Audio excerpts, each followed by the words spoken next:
Hi, this is Donald Baker, and I'm going to do an unboxing of the brand new Ecomobl Mini 2. So let's just get straight into it. Now, one thing I noticed with this package is it's super light. And usually when you think of electronic skateboards, you know, they're very heavy, but this one has been surprising so far. So we have foam packaging.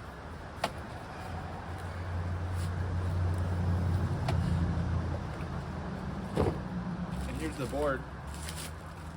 And yeah, it's surprisingly light and it's very small, kind of cruiser style body.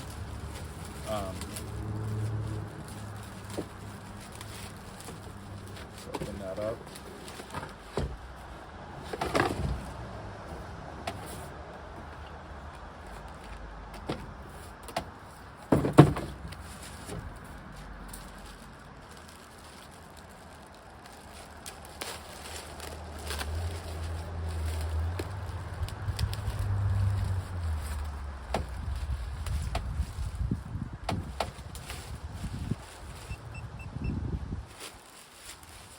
All right, so here's the board, completely uncovered.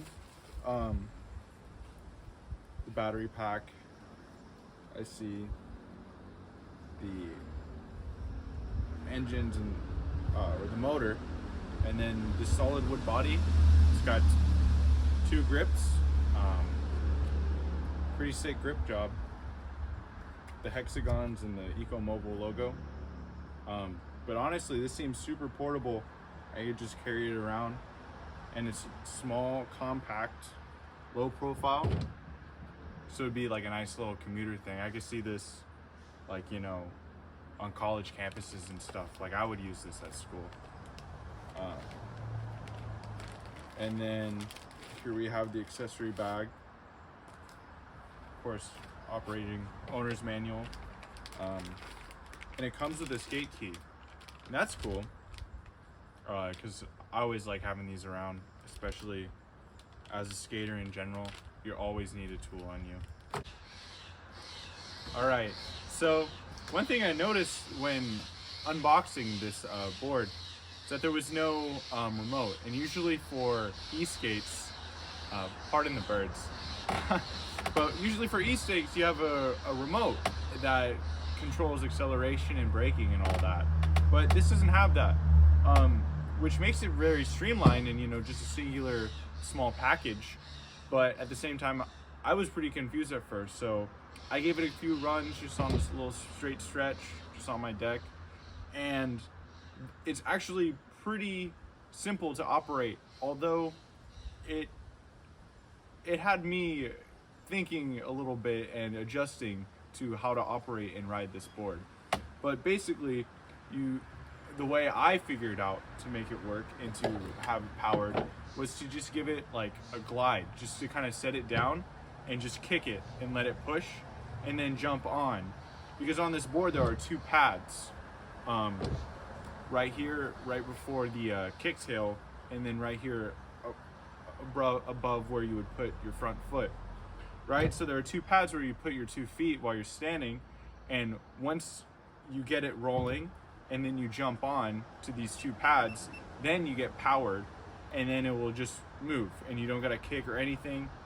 So you just push it forward, you step on the pads, and then it accelerates. And the acceleration felt pretty good. I could feel it kind of kick when I was kind of shifting my weight a little bit, and I don't know if that has to do with how sensitive these are or how I was standing on them, but also to stop, because the one thing is when you have the controllers, you can just brake and stop. It was a little weird on this board where you have to jump off, and usually that's not a good idea when you're riding a skateboard because it's just going to keep going. But because this is powered and it has brakes built into that motor on this one wheel, it just stopped. I jumped off, you know, just bailed off the board, and it didn't keep rolling. It just stopped and it braked, and it was right next to me, right where I jumped off, so that I could go and pick it up by one of these two handles. But overall, my first impressions, it's a very interesting concept. I could see it be very useful for maybe younger people or those who just want something to get around that's low effort, an easy ride, electric powered, and also without a remote, so that you don't have to worry about losing it or anything, and you have everything all in one package. But that's my unboxing and first impressions of the Ecomobl Mini 2 e-skate.